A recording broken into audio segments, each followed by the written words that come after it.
বন্ধুরা, আজ আমরা এসেছি পশ্চিমবঙ্গের হুগলি জেলার ঐতিহাসিক ত্রিবেণীতে। ত্রিবেণী নামের অর্থ তিনটি নদীর মিলনস্থল। প্রাচীন বিশ্বাস অনুযায়ী এখানে গঙ্গা, যমুনা, সরস্বতী নদীর সঙ্গম ঘটেছিল। তাই এই স্থানকে অত্যন্ত পবিত্র তীর্থস্থান হিসেবেও মানা হয়। তাহলে একটু ঘুরে দেখা যাক ত্রিবেণী সঙ্গম ঘাট।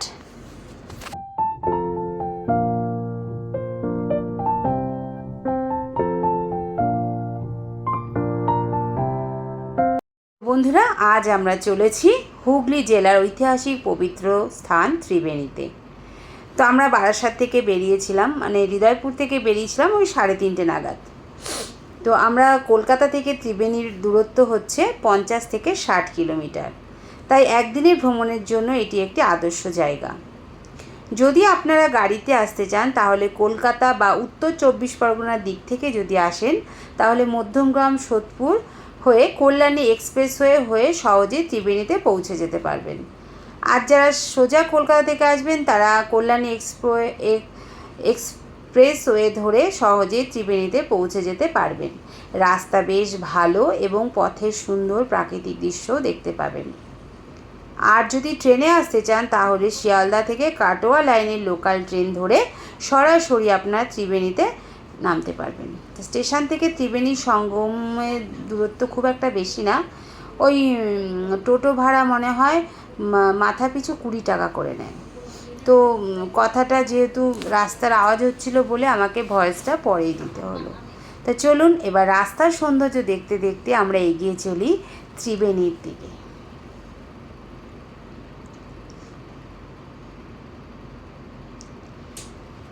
ত্রিবেণী যে শুধু একটা তীর্থস্থান তা নয়, এটি ইতিহাসের, সংস্কৃতি এবং বাংলার লোককথার এক অপূর্ব মিলন ক্ষেত্র। আগেই তো বলেছিলাম এখানে রয়েছে পবিত্র ত্রিবেণী সঙ্গম আর কাছেই রয়েছে নেতা ধোপানির ঘাট, যেটা আজকে আমরা এই ভিডিওর মাধ্যমে দেখতে পাবো, যা বেহুলা লক্ষীন্দরের কিংবদন্তির সঙ্গে জড়িয়ে আছে। তাই ধর্মীয় গুরুত্ব ও ঐতিহাসিক ঐতিহ্য এবং লোককাহিনীর টানে প্রতি বছর অসংখ্য মানুষ এখানে ভিড় করেন। আপনারাও সময় করে একদিন ঘুরে যেতে পারেন এই সুন্দর ঐতিহ্যবাহী স্থানে। তো গল্প করতে করতে আমরা এগিয়ে চলেছি কল্যাণের দিকে। আর আকাশে দেখেছেন কি সুন্দর পেঁজা তুলোর মতো মেঘগুলো রয়েছে, এদিক ওদিক ছড়িয়ে, কি যে ভালো লাগছিল। রোদও ছিল প্রচণ্ড, গরমও ছিল, কিন্তু যেহেতু গাড়িতে যাচ্ছি খুব একটা গরম আমাদের লাগেনি। কথা বলতে বলতে চলে আসলাম কল্যাণীর দিকে পর্যন্ত। এবার এই কল্যাণী থেকে আমরা এই ব্রিজের নিচ ধরে এগিয়ে যাব ত্রিবেণী ব্রিজের দিকে। এখানকার প্রাকৃতিক সৌন্দর্য, চতুর্দিকে সবুজ আর গাছপালা দেখতে এত ভালো লাগছিল। দেখতে দেখতে কখন যে আমরা পৌঁছে গেছি মানে ত্রিবেণীতে তা মানে বুঝে উঠতেই পারিনি। দেখুন কি সুন্দর, আর আকাশে মানে মেঘটা আর সূর্যটা দেখুন কি ভালো লাগছে না, দারুণ লাগছিল। আর এই যে কল্যাণী।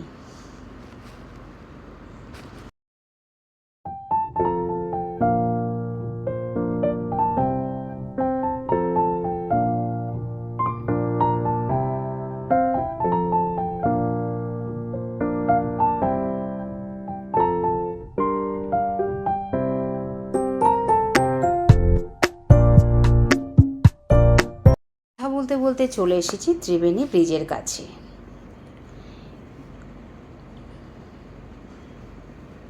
এই যে ব্রিজটা নতুন তৈরি হচ্ছে, এখন ব্রিজে যান চলাচল এখনও শুরু হয়নি, ব্রিজটার কাজ এখনও চলছে। তাই এই নিচ দিয়ে এগিয়ে চললাম আমরা বাঁশবেড়িয়ার দিকে। এখনও দেখুন ব্রিজের কাজ চলছে।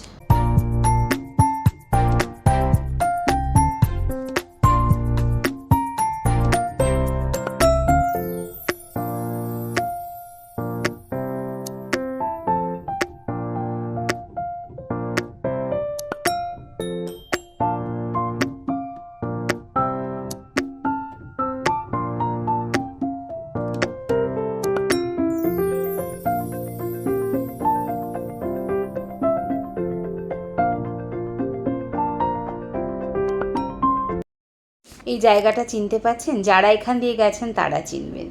এইখানে যাওয়ার সময় প্রত্যেকবার যাওয়ার সময় 10 টাকা দিতে হতো, আসার সময় 10 টাকা দিতে হতো, কিন্তু এখন দেখলাম 10 টাকা করে কুপন আর কাটছে না, মানে ফ্রিতে আপনি ব্রিজটা পারাপার হতে পারবেন। আর এই যে বাদিকে রয়েছে নতুন ব্রিজ, নতুন ব্রিজের কাজ চলছে বহু, মানে প্রায় 2 বছর 3 বছর ধরে ব্রিজের কাজ এখনও চলছে। কত কত মানে শ্রমিক যে মানে রাত দিন কঠোর পরিশ্রম করে ব্রিজ তৈরি করছে, মানে কি বলবো, তাদেরকে অসংখ্য ধন্যবাদ যে এত সুন্দর একটা ব্রিজ আমাদের উপহার দেওয়ার জন্য। অবশ্যই এখনও ব্রিজের কাজ সম্পূর্ণ হয়নি, কঠোর পরিশ্রম মানে পারিশ্রম দিয়ে যাচ্ছে শ্রমিকরা।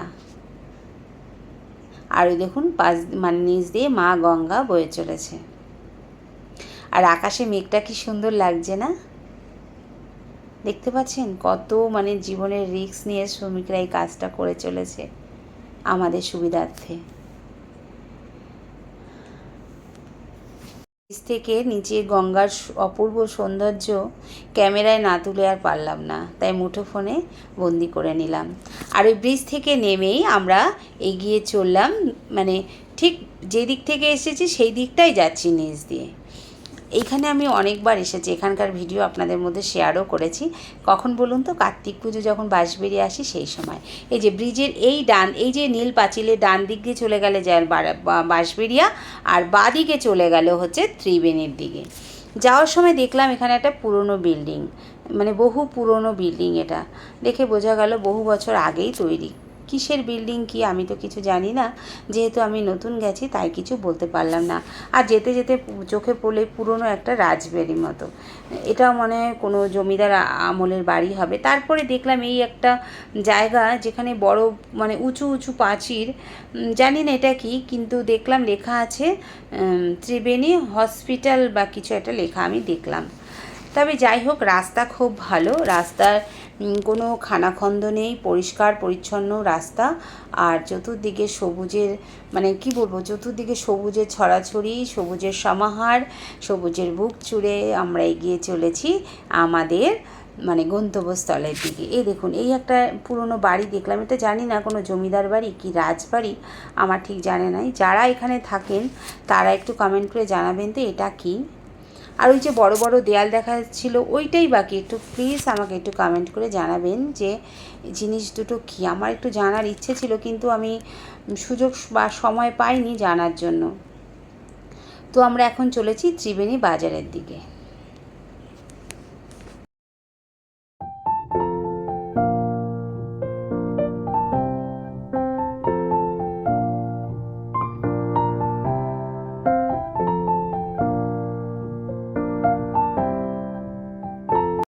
বলছিলাম না, পুরনো পুরনো ঘরের মতো গোল গোল দেয়াল, এই যে জায়গাগুলো, এটা কি ছিল? নিশ্চয়ই কিছু একটা ছিল। যারা আপনারা আমার মানে এইখানে স্থানীয় লোকেরা যারা আমার ভিডিও দেখবেন তারা অবশ্যই একটু কমেন্ট করে জানাবেন এই জিনিসগুলো আসলে কি কি ছিল এখানে, তো আমার জানার ইচ্ছে আছে।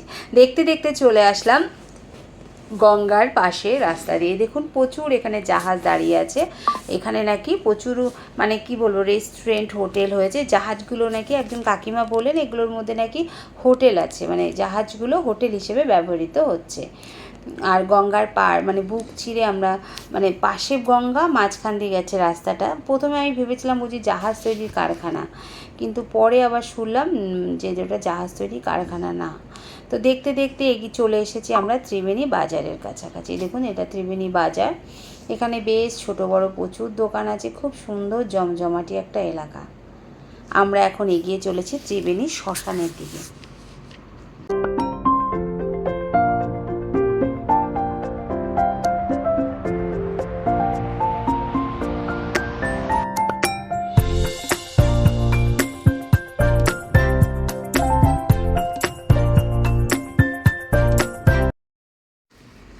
দেখতে দেখতে চলে আসলাম ঘাটের কাছাকাছি, আর যাওয়ার পথে পড়লো দুটো শিব মন্দির, আর একটা বড় শিব মন্দির আছে, তোমাদেরকে পরের ভিডিওতে আমি দেখাচ্ছি।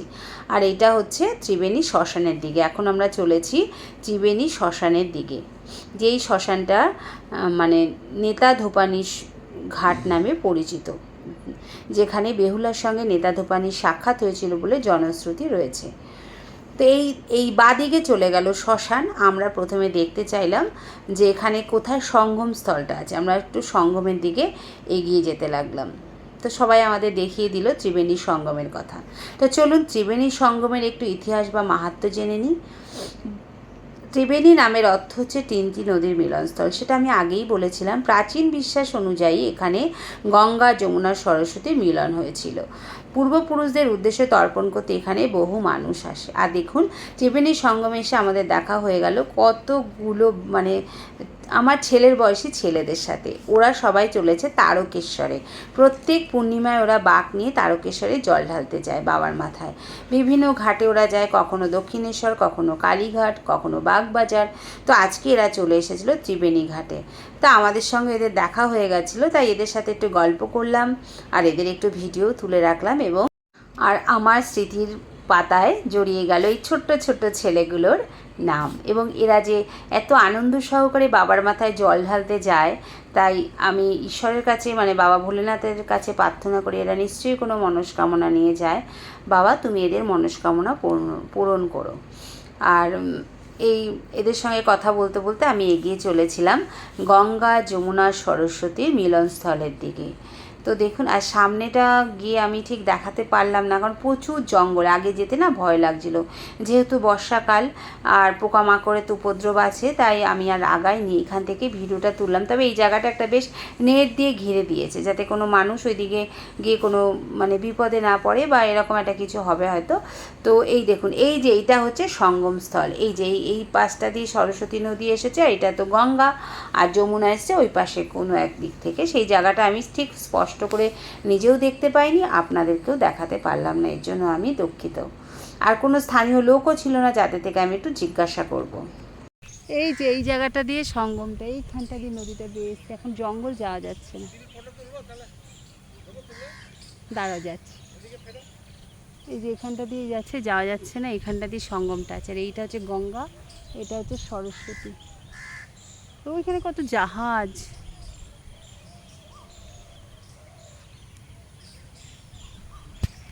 অবশ্য ভাই না, আমার সব ছেলের বয়সী, এরা সব তারকেশ্বর যাচ্ছে।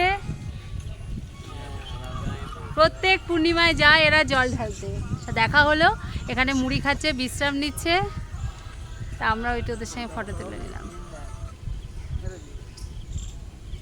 আর ওদের বাঘগুলো দেখো, বাঘগুলো দেখো। Thank you. ওদের সাথে গল্প গুজব করে তারপরে আমরা এগিয়ে চললাম নেতা ধোপানির ঘাট ও বেহুলার কাহিনী যেখানে আছে সেই দিকটায়। ত্রিবেণীর সঙ্গে জড়িয়ে আছে বাংলার অমর লোককাহিনী বেহুলা ও লক্ষিন্দরের গল্প। এই যে আমাদের ওখানকার লোকেরা বলে দিলে যে উঁচু সিঁড়িতে উঠে যান, ওখানেই রয়েছে নেতা ধোপানির যে পাটা ছিল সেই পাটাটা উপরে আছে, আর ঘাটটা হচ্ছে নিচে। তো এইখানে হচ্ছে সেই পাটাটা, এই ঘরটা, এখানে একটা মন্দির মতো গড়ে উঠেছে। এখানে আছে মানে নেতা ধোপানির পাটা। কথিত আছে স্বামী লক্ষিন্দর সাপের দংশনে মারা যাওয়ার পর বেহুলা কলার ভেলায় ভেসে দেবলোকের উদ্দেশ্যে পাড়ি দিয়েছিলেন। সেই যাত্রাপথে তিনি নানা ঘাট অতিক্রম করেছিলেন। লোকবিশ্বাস অনুযায়ী নেতা ধোপানির ঘাট সেই সব স্মৃতি জড়িত স্থানগুলির একটি। এখানে বেহুলার সঙ্গে নেতা ধোপানির সাক্ষাৎ হয়েছিল বলে জনশ্রুতি আছে। গল্পকথায় শোনা কথা, স্বামী লক্ষিন্দরকে নিয়ে ভেলায় ভেসে যাওয়ার সময় বেহুলা নেতা ধোপানির ঘাটে পৌঁছান। সেখানে তিনি দেখেন নেতা ধোপানি তার ছেলেকে বকাঝকা করে প্রায় মৃত করে ফেললেন, আবার মন্ত্রশক্তি তাকে জীবিতও করে তুললেন। এই দৃশ্য দেখে বেহুলা বিস্মিত হয়ে নেতা ধোপানিকে জিজ্ঞাসা করেন, বেহুলা মা, আপনি কিভাবে মৃতকে আবার জীবিত করলেন? আমার স্বামীও তো মৃত, তাকে কি ফিরিয়ে আনা সম্ভব? তখন নেতা ধোপানি তাকে বলল, মা, তোমার সতীত্ব, ধৈর্য আর ভক্তি অসাধারণ। দেবতাদের কাছে যাও, তাদের সন্তুষ্ট করো, তোমার নিষ্ঠা থাকলে লক্ষিন্দর প্রাণ ফিরে পাবে। এরপর নেতা ধোপানি বেহুলাকে দেবলোকের পথে দেখিয়ে দেন এবং সাহায্য করেন বেহুলা দেবতাদের সন্তুষ্ট করে শেষ পর্যন্ত স্বামী লক্ষিন্দরকে পুনর্জীবিত করতে সক্ষম হন। এটা অবশ্য গল্প কথা, আমার ঠিক জানা নেই গল্প কথা যেটা, সেটাই আমি তোমাদের মধ্যে শেয়ার করলাম। লোককথা বলে নেতা ধোপানির ঘাটে বেহুলা প্রথম আশার আলো দেখেছিলেন। নেতা ধোপানি তাকে শিখিয়েছিলেন যে সত্যিকারের ভালোবাসা, ধৈর্য ও বিশ্বাস থাকলে অসম্ভবকেও সম্ভব করা যায়। তাই বেহুলা তার স্বামীর প্রাণ ফিরিয়ে আনতে পেরেছিলেন।